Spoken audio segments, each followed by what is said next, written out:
Hey. Hi. Hey, everybody. I'm Cheryl Swift, the Duchess of Rock and Roll. I'm here tonight with none other than Scott Frock. Hi, how is everybody out there? Hi, everybody out there. We're here in St. Louis. We're actually outside doing this interview because it's nice. It's actually pretty nice for, is it the last? It's a chilly night. It's a chilly night, but not too cold. I mean, it's a crazy night in St. Louis. Tell me about it. The traffic is nuts. Why? Because Bob Seger is playing behind us. Yes, Bob Seger. Bob Seger is 40 feet from us in a giant building. And then tonight you're playing. I know. Hi, Bob. Hi, Moose. We're playing. And so nice to be here. Playing tonight with Nathaniel Rateliff and the Night Sweats. It's true. You are a Nathaniel sweat. Rateliff in the Night Sweats. Do I always say it wrong? Everybody says it wrong. I always say Rateliff. Because you know what? Everybody gets it mixed up with Daniel Ratcliffe. You know, the guy that plays Harry Potter. Is that what I've been That's doing? what everybody does. Nathaniel, so I am so sorry. He gets frustrated sometimes. I'm the lady who just waved at you and has loved your music from Herman Moe to now and just said your name wrong. But you... I mean, you know, until you know, you don't know. What are you going to do? Scott Frock is pretty... It's simple, Cheryl one syllable. Swift. Like, you know, you can't words really... you've seen a lot.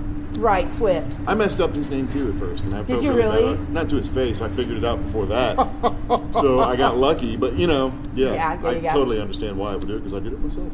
It's so funny. So how do you say it? Rateliff. Oh, so... He's playing here tonight with Nathaniel Rateliff. Nathaniel Rateliff and the Night Sweats. And the Night Sweats, not the kid from Harry Potter. Not the kid from Harry Potter. No lightning bolts. Although he is magical. He is magic. His writing, magic. His writing, the music, his methodology of getting a band together is based on real warmth and chemistry and respect. And it's a very beautiful thing to be a part of. Yes. Well, I mean, when I first saw Nathaniel, there was another gentleman playing horns for him. And I met you when you were still playing with Sturgill Simpson. Man, my first break. Actually, let's not talk about... my first break was Delphio Marcellus. Right, I was going to say, you're so well known. It's so not really. in the jazz and blues world. A little bit, you know. I it's would taken a lot of consider years, you really well known there. I'd say in the trumpet world, like somebody might have heard my name, which still to me is an amazing accomplishment to just get to this point. So I feel really, really fortunate that anybody wants to hire me at all. So keep me in mind in case I get fired. Because the horn section. You never know, the horn man. section is every night is a crapshoot, isn't it? It's like roulette when you come off stage. No. I'm just kidding. Just kidding. These guys are so good, solid every night, and it was always part of the plan with the Night Sweats for the band to be exactly the way it is. Yes. So as long as there's Night Sweats records, and we're going to keep touring on this record, through next year, a good bit, and then we'll see what's going to happen then, whether we take a break off the road, because these guys work and have worked for years. Yes, because they were 250 plus dates. I was going to say, even though people around here just quote unquote know about them in the last 3 years, he's a local guy. Like, he grew up out here in Herman, so he's been touring just as though, it's so funny. People are like, oh, Sturgill's gotten big or Stapleton's gotten big. It's like, yeah, but do you know how many nights they spent in a van down by the river? Oh, man. Many nights. I can't tell you how many nights I've played to 3 people for $5, if that. And I've just, some nights, like, because I've been the lucky guy that's had, like, a wedding on the weekend to play. Where you actually get a paycheck? Yeah, so I'll say, no, you guys keep my $6 so you can spread that couple of dollars. Like, it's to that level sometimes. Right. And then to have actually come out on the other side of that and actually be able to make a living off of it is a great feeling. Yeah. Because so many of my friends, I find it interesting in the last few years, like, I knew your name from the jazz world, but now seeing you like on Saturday Night Live with Sturgill, and now on all these appearances with Nathaniel, It's just funny to hear it. Because he and I were messaging each other the night you were in New York, and I with Sturgill and with Nathaniel when you did you guys, was it Seth Meyers and Jimmy Fallon? You've done like a lot of them. And this upcoming week we're doing Stephen Colbert. So woohoo! That should be fun as well. I think that's the second time we've played on Stephen's great show. So his incredible staff. It's fun for me. I'm such a music lover, which is why I started doing this whole thing, to see you and having met you know, a couple years back, and then this rise, and then Travis Meadows is my friend, and he's writing all these songs that Kenny Chesney's releasing and Blackberry Smoke's releasing, and then Levi Lowry wrote Colder Weather for Zach Brown. So to see people I actually know get the thing that a lot of people, it's not so much the fame, it's that it's getting the recognition of being an artist and putting in all those hundreds and hundreds of hours of work that people never see. And not only that, but it's, you got to be the kind of guy that can go on the road and be dependable and put on a good show day after day, no matter what's wrong, like personal or otherwise. You got to eat it. You really do. You really do. And it's an old story. You know, you always hear it from like Broadway or what have you. You get to hear about the actors having the worst times and having to go out and do their shows. It's no different with us. Absolutely. And you know, it's. I think it's. You know, you're married. Mm-hmm. Do you have children? No children. No children. So you're married, and I know, like, one of the times you were in New York, you're like, my wife's joining me. I'm so excited, and that's super fun when you get to share that with your spouse. Yes. Because that's not all the time. It's not, and luckily, my wife recently has been able to transition more into her graphic design side of her personality. So she's getting out of the corporate world and into the creative world, and you know, she'll be able to hopefully come on more trips with me. That's awesome. Yeah, I'm looking forward to that. That's really great, because I used spending this much time on. Oh, sorry. No, go ahead. Spending this much time away from home, you know, you just get lonesome. You miss your right hand. You know what I mean? Oh yeah. When I travel, I always tell people I hang out with rock stars all the time, but I always come home to my rock star. And you know, people are like, "Well, your life is crazy," and you go to all these shows, and I'm like, "Yeah, but I always come home." Like I always come home, and that's the thing, is even though I'm not on a tour bus, I'm going all the time to Nashville or Chicago, or, you know, not like you guys were. You could be in LA yesterday and New York tomorrow. It's so true. And it's nice that weekend I was talking to you, you're like, my wife's coming, and I'm like, oh, here's the 6 restaurants you have to go to. Here's the list. Here's the Cheryl's list for New York City. Now, of course, my wife probably had a list 3 days before she came. Right. I was late to the game, suggesting. Because my wife loves food, number one. As do I. Yeah, and she knows the spots. Yeah, we were in New York City. My husband's here with us filming tonight. The last time we were in New York City, hi Bob. We ate at Alex Gornashevsky's Butter. Dude, I got to do a whole podcast just on food in different cities. You got to come down to New Orleans, man. We ate, what was the Emerald's? Was it Emerald's restaurant? Or was it, Redfish Grill, Brennan's. Redfish, okay. And we went there with friends who were chefs, and when they found out we were with chefs, we couldn't walk. We couldn't walk. They just kept bringing the tasting menu, and we had a fun night. But anyway, I could go on about food. Now, is your home base in New Orleans? That's where I live now, yeah. My wife and I had first moved there in 2000, and then Katrina came, I left, went up to Richmond, Virginia, which has been my home for a number of years, and stayed there with my father until I went over to Iraq in 2007. Still playing the whole time, even in Iraq, and then came back from Iraq in early 2009. And was doing some government contracting, still playing the horn, trying to get back to the life of playing the horn full time. Then finally, I made it out of the corporate world again and started playing full time. My wife and I just threw up everything, cashed out the 401k, bought a house, cash in New Orleans, and fixed it up as we went, and made a different life for ourselves. You know, just threw caution to the wind, really, and common sense. But we took a big risk, and it's paying off, and we're having a blast. Yeah. I think sometimes in life, like, I get accused of being a dreamer a lot, and I'm like, yeah, but what if there are no dreamers? There have to be the artists. There's no reward without risk. And there have to be the dreamers. Like, you know, like Bob goes to work every day and makes great money so that I can play a lot, but he also has his passions too. So I'm thankful that I have that. Not everybody has that reality. And like your wife's going to work every day, holding it down at home, you know, and you get to have this reality. But when we start killing off the dreamers or following something, like, it's obvious that like playing the trumpet is, besides your wife, your passion. Like, music is important to you. I learned from a really early age. You know, I started playing and got good at it real fast. And someone within the first couple of years of me playing said, you know, you can make a living doing that.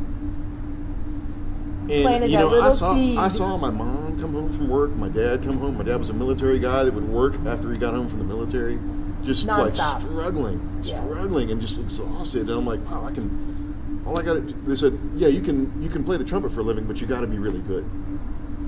And that just, it stuck. Man, I started playing before school, during lunch, every single period I could, every after school thing I possibly could, every extracurricular activity I could, all the hours playing that horn.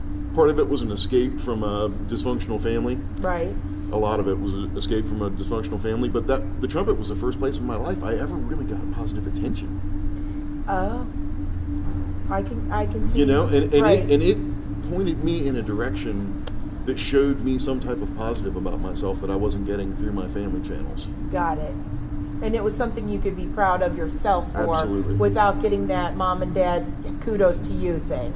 Or, well, yeah. And my mom, bless her heart, had some really tough problems to overcome. Yes. And really difficult traumas early in her life. And it made it to where she tried to, in some aspects of my life, you know, claim credit for everything that I did. Oh, she then started to like, Scotty is the best. Did she go that direction? Oh, yeah, absolutely. Oh, absolutely. Is she still with us? No, she passed.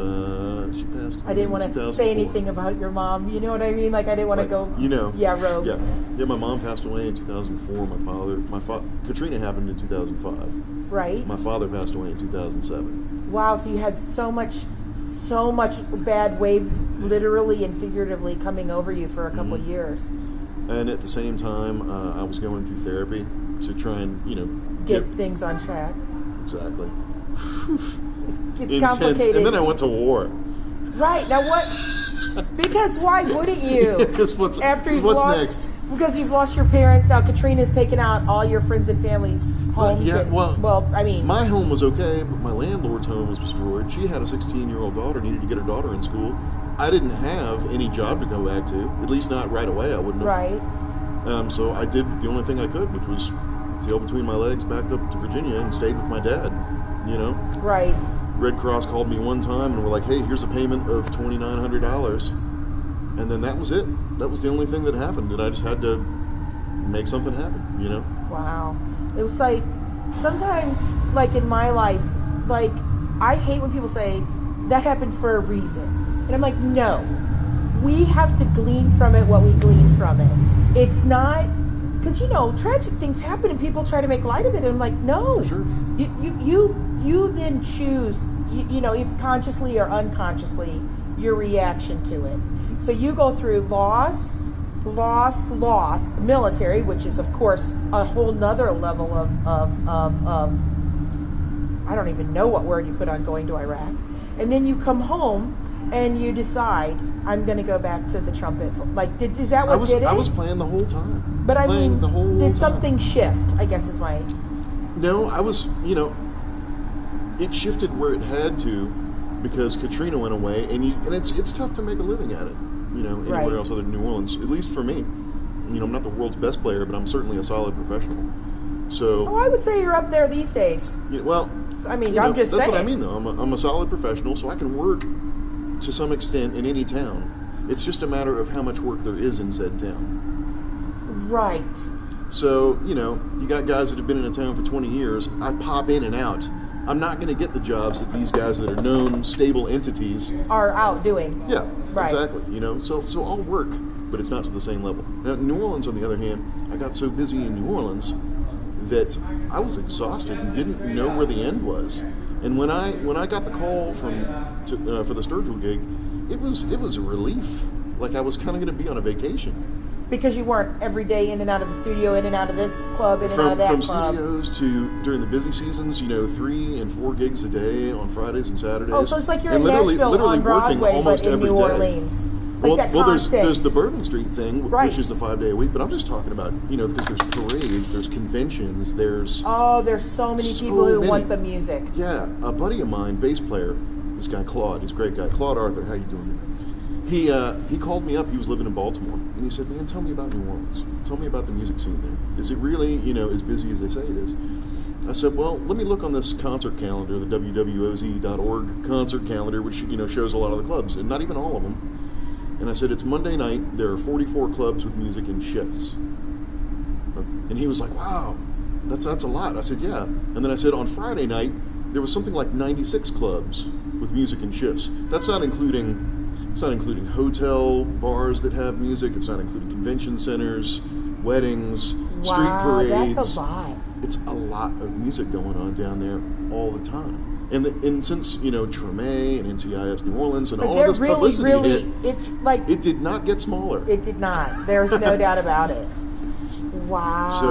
So coming out of that, not only does it build you as a player, learning from the incredible masters that live down there, and just that's the whole kind of motif of New Orleans, is to teach the next generation. Right. And I was very, very fortunate to be taken under Delphio Marcellus's wing, and he showed me a lot of things. Jason Mingledorff, a very talented saxophone player who's played with a lot of people on a lot of records. All of these guys, I was lucky enough at that point in my life to be humble enough to listen to them and learn, and they said, okay, this guy can go out in the field, you know what I mean? Right. If only people, that's one of the things, and I try to do it in interviews, is to listen, because so many people don't listen anymore. And I'm like, every now and again, every now and again, maybe you should listen. Like, when I'm interviewing certain people, I actually do want to know these stories. Like, a lot of people don't. They're like, I want the picture or the autograph, or I don't know what it is. But I'm like, but don't you want to know how they got here? You're actually here with me, like, right. I want to, and I looked at your life, and I'm interested in how does one get to there? Because you're like, oh, that guy got a cool gig with Sturgill and Nathaniel. I'm like, but there's like pages on his resume. He's played with like some of the greatest. Like, didn't you play with the Temptations? I've been lucky enough to play with the Temptations a number of times. Just last week I played with the OJs, which is such a blast. Seriously, great horn sections too. Just these masters from the New Orleans scene, and you just get put together with these guys you haven't seen in maybe a year or 2 years, and just the camaraderie is so great, and great food, and you play a great book with the OJs, and you get your money, and you're out. And it's just amazing, what an amazing town. It's like speed dating. And that was the OJs, and the OJs were playing at a Hyatt. The OJs were playing at a Hyatt. That's what I'm talking about. The type of things that are going on and the amount of them is really staggering. Well, we saw in Vegas once, my dad and I saw Billy, older black gentleman, Billy... Ocean? No, Billy... Caribbean Queen, now we're sharing the same dream. Station break, dance break. Right. I cannot think of his name. And I said to my dad, for the love of Joel. Christmas. No. Why can't I think of his name? Why can't I think of who you're talking Billy. about? He's a legend. He's in a sports book in the middle of the afternoon. And I was like, Daddy, there's a 2-drink minimum. He goes, when I stop peeling off $100 bills, we'll quit drinking. And I just sat there. And the waitress, my dad said, I'll have a Coors Light. She's like, all the drinks are on special. And he goes, I'll have a Coors Light. She'll have a vodka tonic. And she goes, all the drinks. And he laid down this very, very, very, very swift move. He lays down. He goes, when I run out of $100 bills, you can stop bringing her vodka tonics and me Coors Light. She said, yes, sir. That's like, keep them it's coming. a good memory from Las Vegas for me and my dad hanging out. Yeah, that's amazing. But yeah, I'm so sorry I can't remember his name, but he was playing in a sports book in the middle of the afternoon, and I couldn't believe it. You just never know who you're going to stumble upon these days. That's true. Especially New Orleans, New York, Las Vegas. Anybody could walk into a club and... Yeah, I can't believe the number of people, like, when I was playing on Bourbon Street, like Dennis Rodman coming in and singing with the band, or like Slash coming up and playing a song. Or Dave Grohl would show up down there. Dave Grohl loves the town. So many people. Right. All the time. And unfortunately, Christina Aguilera comes into town and doesn't get noticed. Or doesn't get recognized. That happened a couple weeks ago. I was like, oops. But to be fair to the guys on the stage... How would they know who she was? Not only that, but... Perfect. Okay, so that was a little technical glitch. We'll just let that go. So, I'm here tonight with Scott. We got to go do a show. Actually, you have to do a show. I have to enjoy the show. I hope you do. You don't have to. Oh, it's going to happen. That new album, man. It's fun. It's a lot of fun to play. So good. The show's good. Show's good. We're about to find out. You should come see them. Not tonight, because you won't see this till after tonight. I think it's sold out. oh yeah, you don't get tickets. I'm just kidding. So Just kidding. I'm Cheryl Swift. It's terrible. I'm Scott Frock. He's with Nathaniel.